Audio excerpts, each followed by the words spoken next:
처음인 것 같습니다. 어떤 언어로 드리든지 하나님께 영광입니다. 자, 오늘 같이 봉독할 말씀은 누가복음입니다. 일어서셔서 같이 봉독하도록 하겠습니다. 누가복음 8장 43절에서 48절까지 마지막은 같이 읽도록 하겠습니다. 제가 먼저 읽겠습니다. 12해 동안 혈루증이 있어 의사들에게 자기의 모든 살림을 허비하였으되 아무에게도 고침을 받지 못한 여자가 그분의 뒤로 와서 그분의 옷자락에 손을 대니 즉시 그녀에게서 피 나오는 것이 멎으니라.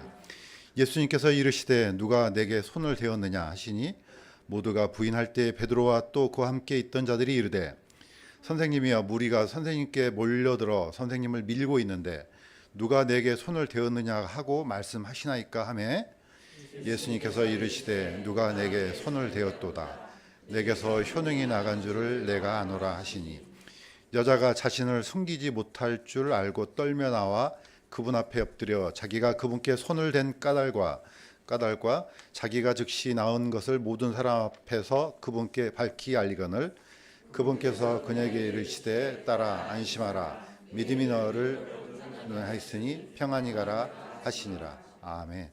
잠시 서신처럼 기도드리겠습니다. 하나님 아버지, 어느덧 2024년 마지막 주가 되었습니다. 처음이시고 마지막이신 주 하나님께 저희 모든 시간을 드리고 또 저희 온 마음을 드립니다. 이 시간 하나님께서 주시는 말씀 가운데서 더 큰 하나님의 놀라운 계획과 뜻을 알 수 있도록 도와주시옵소서. 감사드리며 예수님의 이름으로 기도드립니다.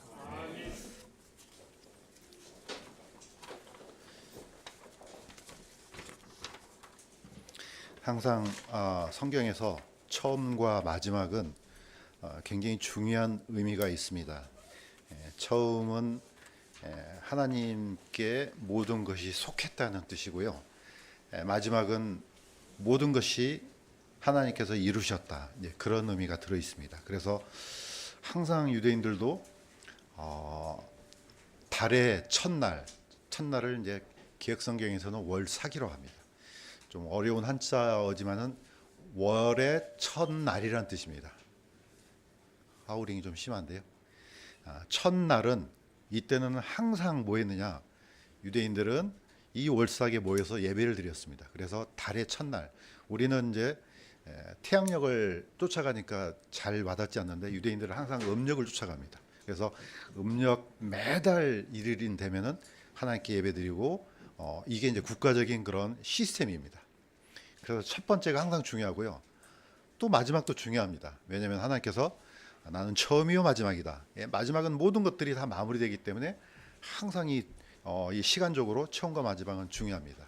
그래서 오늘 어떤 이유로든지 오늘 또 마지막 이 함께 예배드리는 모든 영혼들은 내가 거의 마지막을 하나님께 함께 했구나.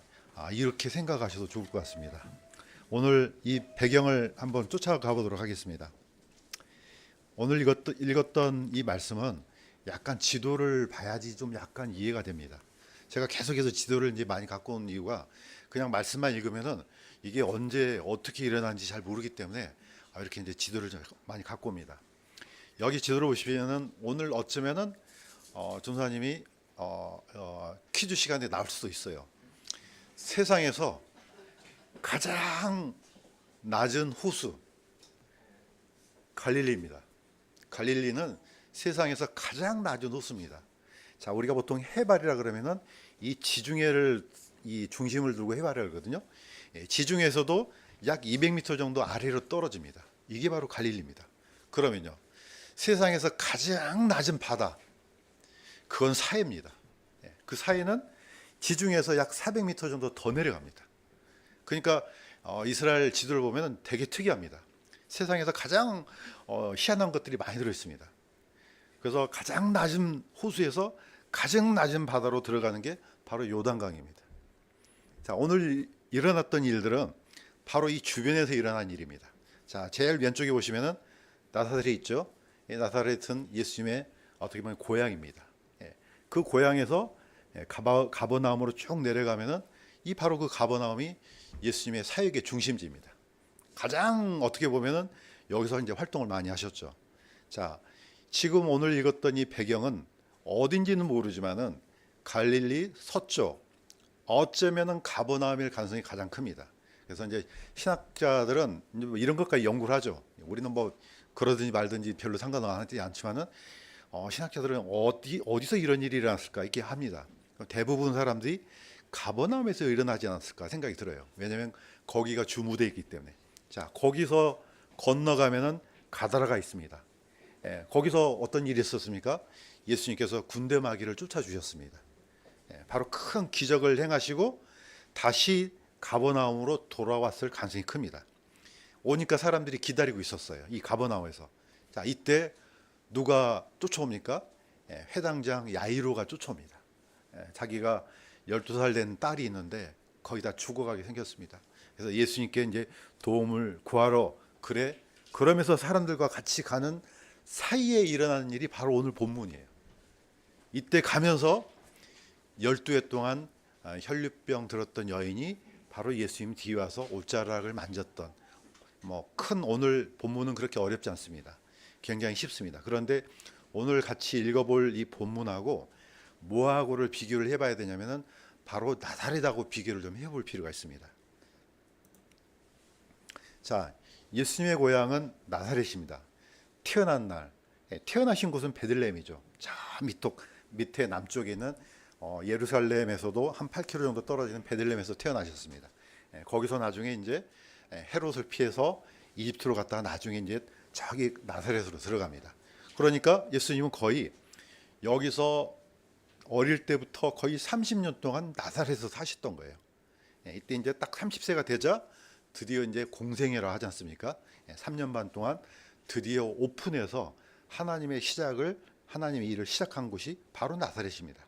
그러니까 이제 하자마자 예수님은 침례를 받으시고 마귀에게 시험을 받으시고 다시 이제 나사렛에서 와서 제일 먼저 선포한 게 바로 이 말씀입니다. 같이 한번 읽어보도록 하겠습니다. 시작. 그분께서 나를 보내신 것은 마음이 상한 자들을 고치며 포로된 자들에게 구출을, 눈먼 자들에게 다시 보게 함을 선포하고 상처 입은 자들을 자유롭게 하며 주의 받아주시는 해를 선포하게 하려 하심이라. 굉장히 중요한 말씀입니다. 자, 이 말씀을 어디서 하시냐?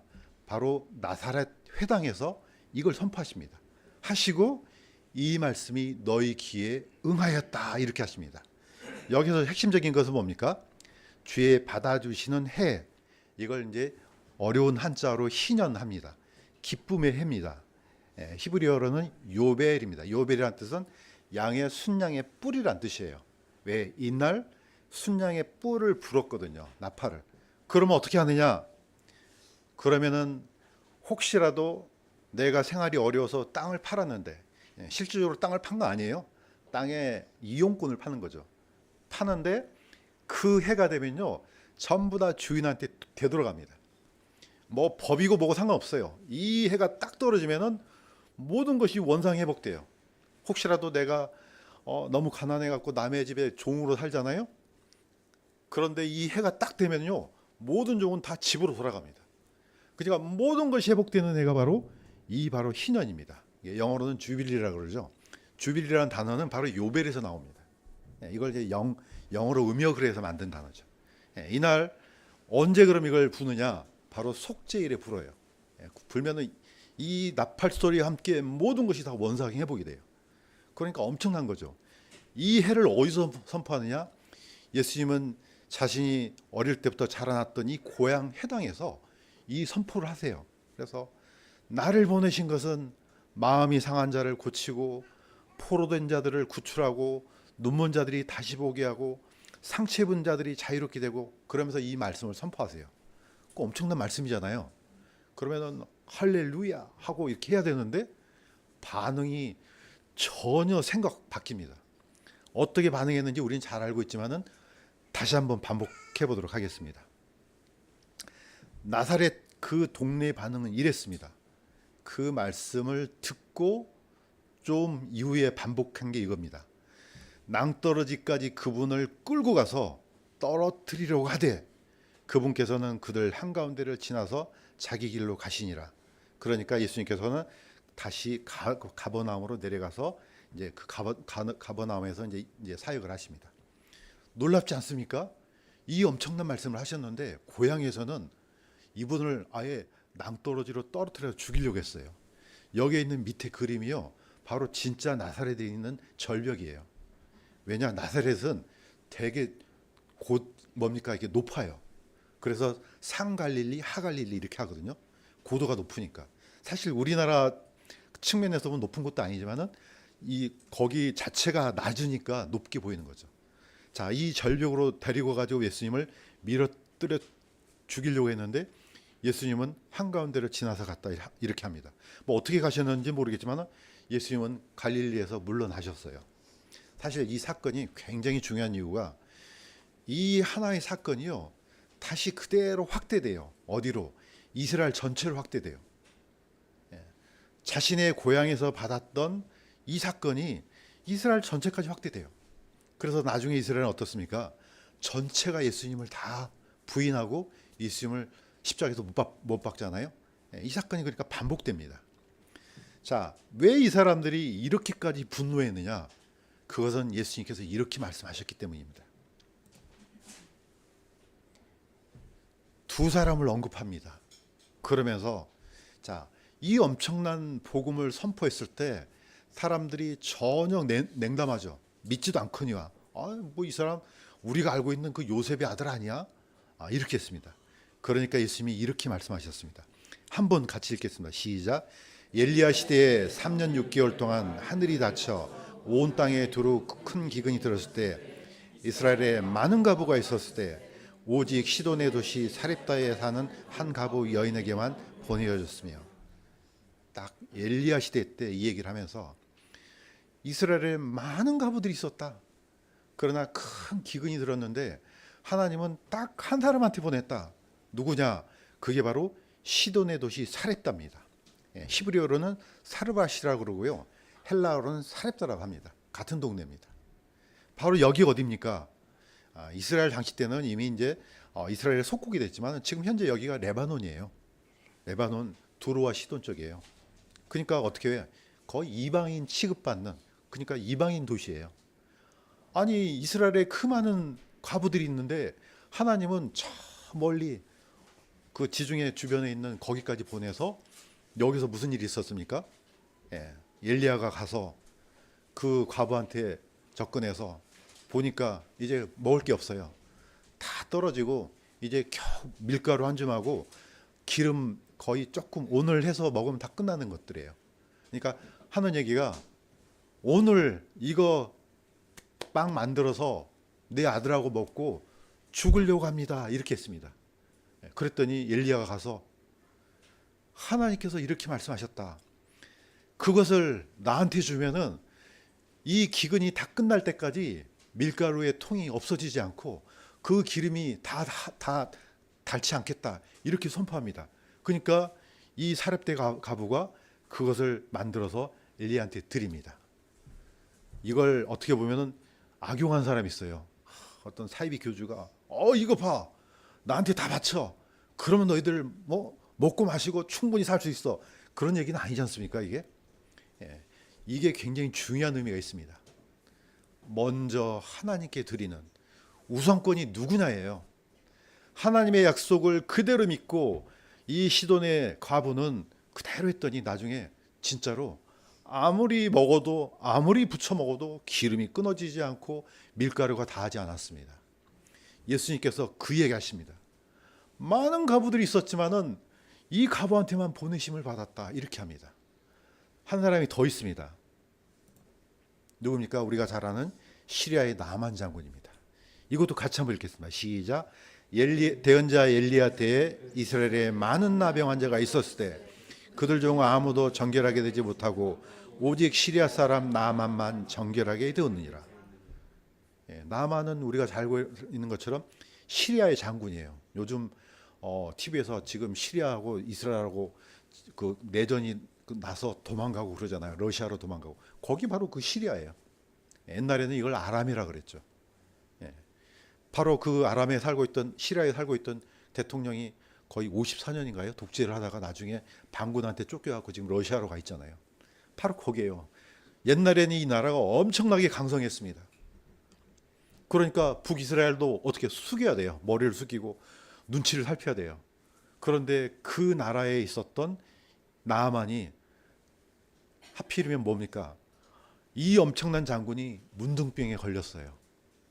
그랬더니 어떻게 그 거기에 사로잡힌 여종을 통해서 이스라엘에 대언자가 있더라, 선지자가 있다 소리를 듣고 지금 고침을 받으러 옵니다.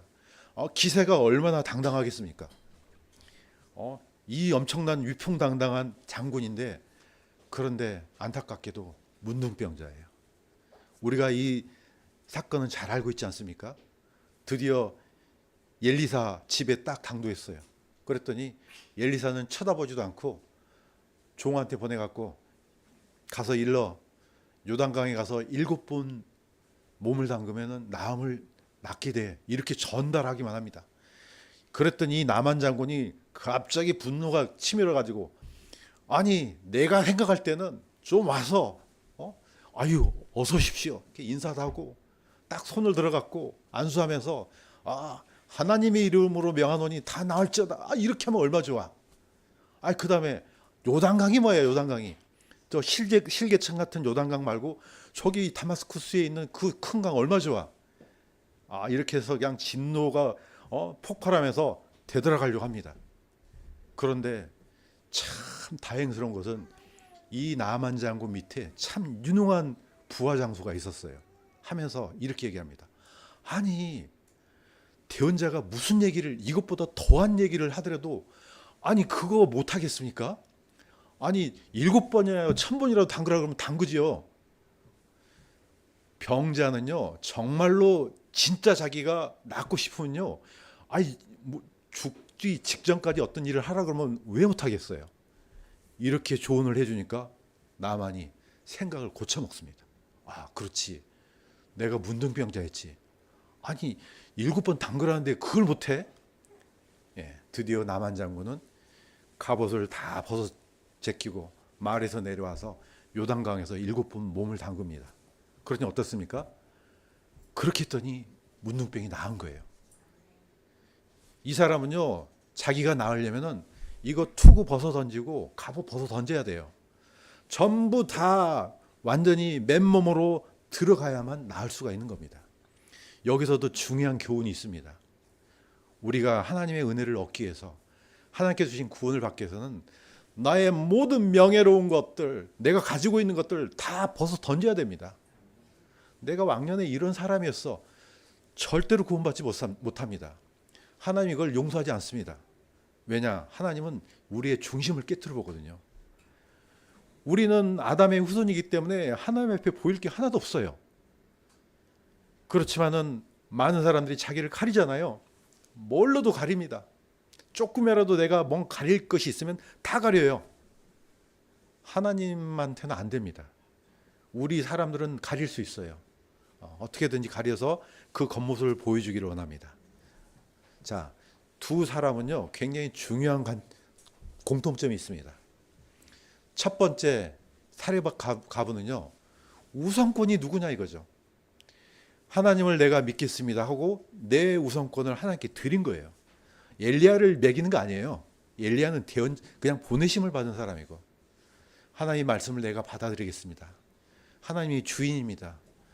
먼저 드렸습니다. 그랬더니 사르밧 과부는요 그 모든 문제가 다 해결됐습니다. 이 나만 장군은요 다 벗어 던졌습니다. 나는 장군이 아닙니다. 나는 병자입니다. 그 누구도 낫게 할 수 있는 사람이 없습니다. 이 고백한 거 아니겠습니까? 그랬더니 하나님께서는 그 병을 치유해 주셨습니다. 오늘 이 사람하고 똑같습니다. 오늘 같이 읽었던 이 여인하고 똑같습니다. 자, 12해 동안 혈루증이 있어. 저도 찾아봤습니다. 혈루증이 뭔가. 왜냐면 이건 상당히 공감하기 힘들어요. 왜냐면은 뭐 배고픈 것은 다 공감하잖아요. 뭐 어떤 감기 알면 다 공감하잖아요. 근데 이거는 나도 이런 병을 앓은 적이 없고 굉장히 드물어요, 이런 게. 어쨌든 이 병은 몸에서 피가 계속 흐르는 병이에요. 그러니까 이 병에 걸린 사람을 때리거나 그러면은 큰일 난대요. 왜냐하면 이게 안에서 출혈이 생기기 때문에. 그래서 괴사가 일어나고. 그러니까 이거는 나을 수가 없는 병이죠. 근데 몇 년 동안 고생했느냐? 12해 동안, 12년 동안 이 병을 앓고 의사는 다 찾아봤지만 안 되는 거예요. 예. 그러니까 돈을 다 쓰겠죠. 이젠 거의 돈이 다 떨어졌어요. 누구한테 갈 수도 없어요.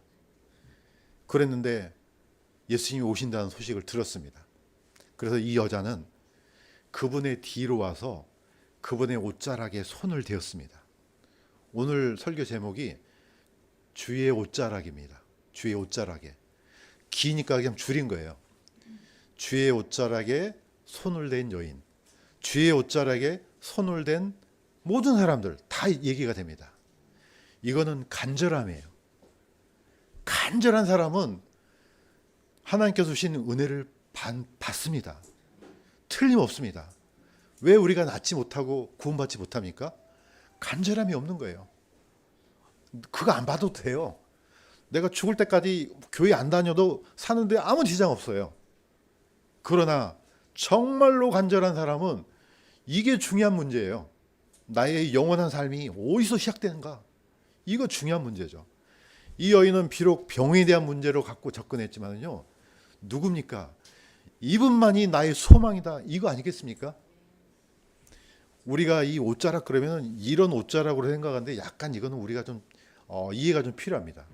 유대인들이 입는 옷은요. 이런 옷이 아니에요. 그러니까 번역을 이렇게 할 수밖에 없어요. 이건 책으로 잘한 번역이에요. 그래서 저는 이제 유대인들은 이 부분을 어떻게 번역했는지 했더니 이 옷자락을 어떻게 표현했냐면 찌찌트라고 표현을 하더라고요. 이건 우리나라에는 없는 표현이에요. 이걸 보면 약간 이해가 될 겁니다. 자, 유대인들은 옷을 어떻게 입느냐? 이거는 구약 성경하고 연결돼요. 하나님께서는 명령하셨어요. 이걸 탈리트라고 하는데 이 내 기퉁에다가 이 밑에 있는 그림 있죠. 이 술이에요, 술. 이 술을 달아요. 이걸 찌찌트라 그래요. 내 기퉁에 술을 달고 이걸 뒤집어 써요. 자, 뭐 하기 좋습니까? 기도하기 좋잖아요. 아무도 방해도 받지 않고 옛사람이 뭘 하든 놀든 게임을 하든 상관없이 다 뒤집어 쓰고 하나님께만 집중하게 하려고 이걸 명령하신 거예요. 뒤집어 써서. 그런데 이걸 뒤집어 쓰고 생활이 안 되잖아요. 그러니까 사람들이 이걸 옷으로 만들어 입어요. 뒤에 보면은 어린아이가 뒤에 엉덩이에 쭉 줄이 하나 달렸죠. 이게 찌찌트예요. 그래서 속에다가 입고 이걸 내려요. 그런데 성경에서는 하얀 실과 이 뭡니까 청색 실을 섞어서 만들라고 여기까지 나왔지 어떻게 만들라고는 안 나와요. 그런데 유대인들은 어떻게 하느냐? 이 두 가닥의 실을 이 총에서는 잘게 썰면요 4줄이에요. 그런데 이걸 잡으면 8가락으로 나오잖아요. 이걸로 천으로 묶어요. 매듭을 지어요. 그래서 첫 번째 제일 위는 7매듭, 8매듭, 11매듭, 13매듭 이렇게 해서 매듭을 지어요. 우리는 모르잖아요. 이 사람들이 이렇게 하는지. 거기다 의미를 다 집어넣어요. 칠은 항상 뭡니까? 하나님이에요. 창조주 하나님을 뜻해요. 팔은 뭡니까?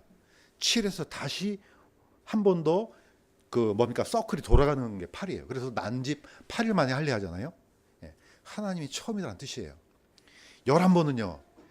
이 요하라는 단어의 요드해 바브해의 글자 숫자가 11개의 숫자예요. 하나님을 상징해요. 13번은요. 히브리어로 에하드는 하나라는 뜻이에요. 이걸 다 의미를 집어넣어서 이걸 만들어요. 그래서 이것을 여기 기퉁에다가 메고 다녀요. 아마도 예수님 시대 때도 이걸 이렇게 둘러쓰고 이렇게 다녔을 겁니다. 여인이 잡은 것은 바로 이 찌츠트예요. 하나님을 잡았다는 뜻이 되는 거죠. 그냥 단순히 옷자락을 잡았다는 뜻이 아니고 유대인들은 이 말을 알아먹어요. 왜냐?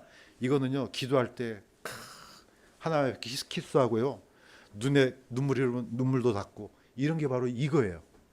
가장 개인적인 거예요. 어느 누구도 손대면 안 되는 거예요. 그런데 여인이 뭘 잡았다고요? 이걸 잡은 거예요. 그랬더니 그 누구도 고칠 수 없는 병이 나은 겁니다. 혹시라도 이 스토리가 정말로 자기한테 이루어지기를 원한다면 아멘 하시기 바랍니다. 하나님은 그 누구도 가능합니다. 뭐냐?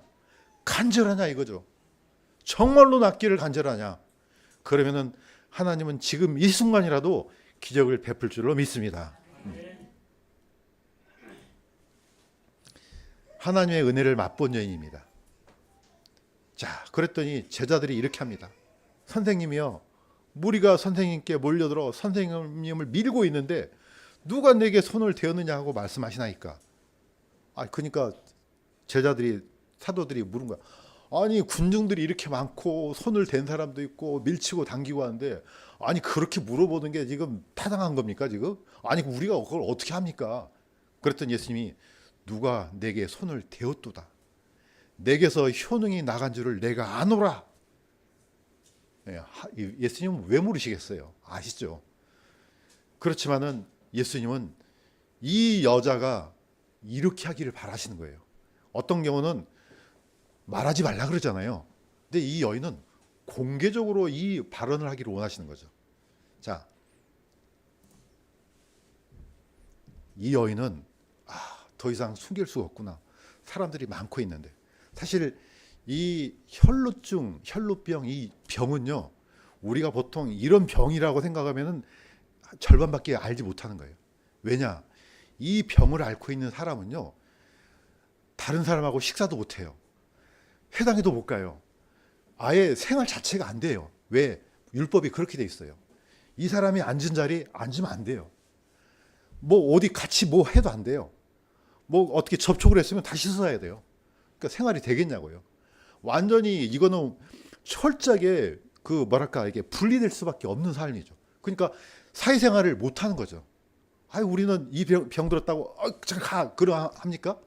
오히려 따뜻하게 맞아주고, 이 나을 수 없는 사람을 궁일이 여기죠. 그런데 율법에는요, 철저하게 갈라버립니다. 떨어져. 안 돼. 안 돼요. 이게 어디라고. 아예 해당도 못 가요. 예배도 못 드립니다. 앉을 수도 없어요. 바로 이런 병이 바로 혈루병이에요. 우리 이방인들이 생각하는 병하고 약간 틀립니다. 왜냐하면 대체 방법이 틀리죠. 그런데 여인은 이렇게 했습니다. 여자가 자신을 숨기지 못할 줄 알고 떨며 나와 그분 앞에 엎드려 자기가 그분께 손을 댄 까닭과 자기가 즉시 나은 것을 모든 사람 앞에서 그분께 밝히 알리거늘. 이 여인은요, 모든 사람 앞에서 이 얘기를 합니다. 우리가 왜 침례를 모든 사람 앞에서 줍니까?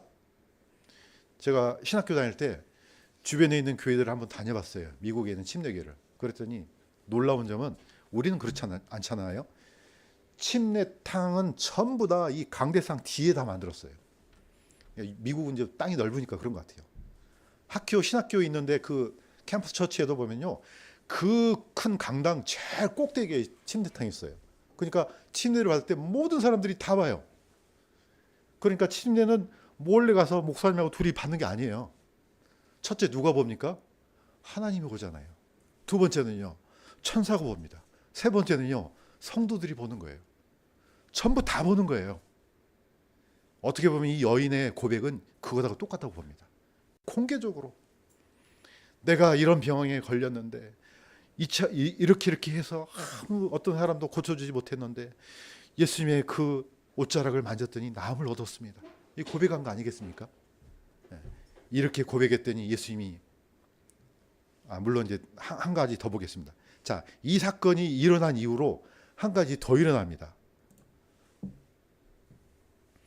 어쩌면 이 여인의 사건이 모든 사람들한테 영향을 줬을 거예요. 제가 읽겠습니다.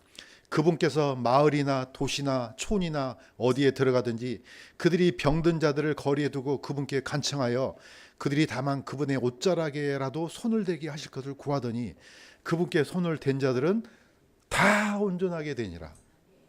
전부 다. 그러니까 저 여인이 이렇게 했더니 다 나았네.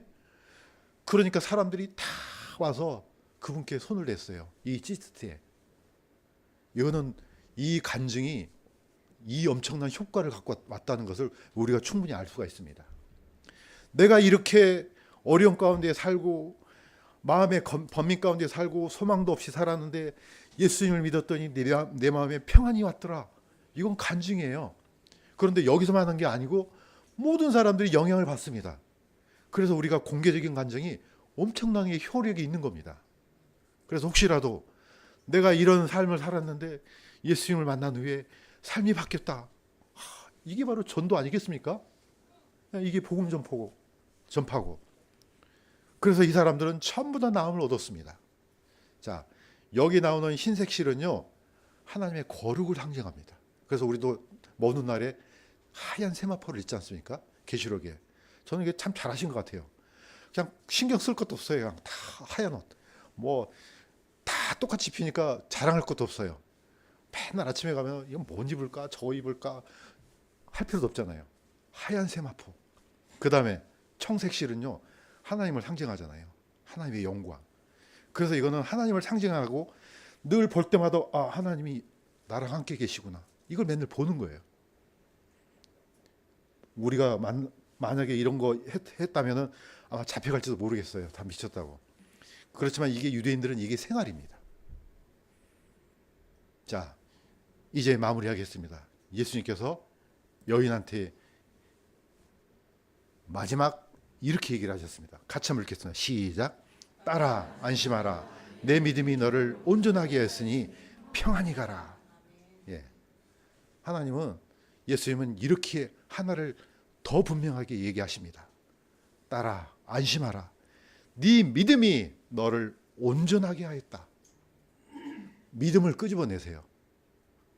여인은 그냥 손을 댄 것밖에 없잖아요. 예수님은 아시죠? 어떤 마음으로 되었는지. 이 여인이 나를 온전히 믿고 그 찌찌띠를 붙들었구나. 그래, 이제 평안히 가라. 이게 바로 샬롬입니다. 샬롬이라는 단어는요, 그냥 단순한 인사가 아니에요. 유대인들은 지금도 샬롬하고 인사를 합니다. 계속해서 반복하잖아요.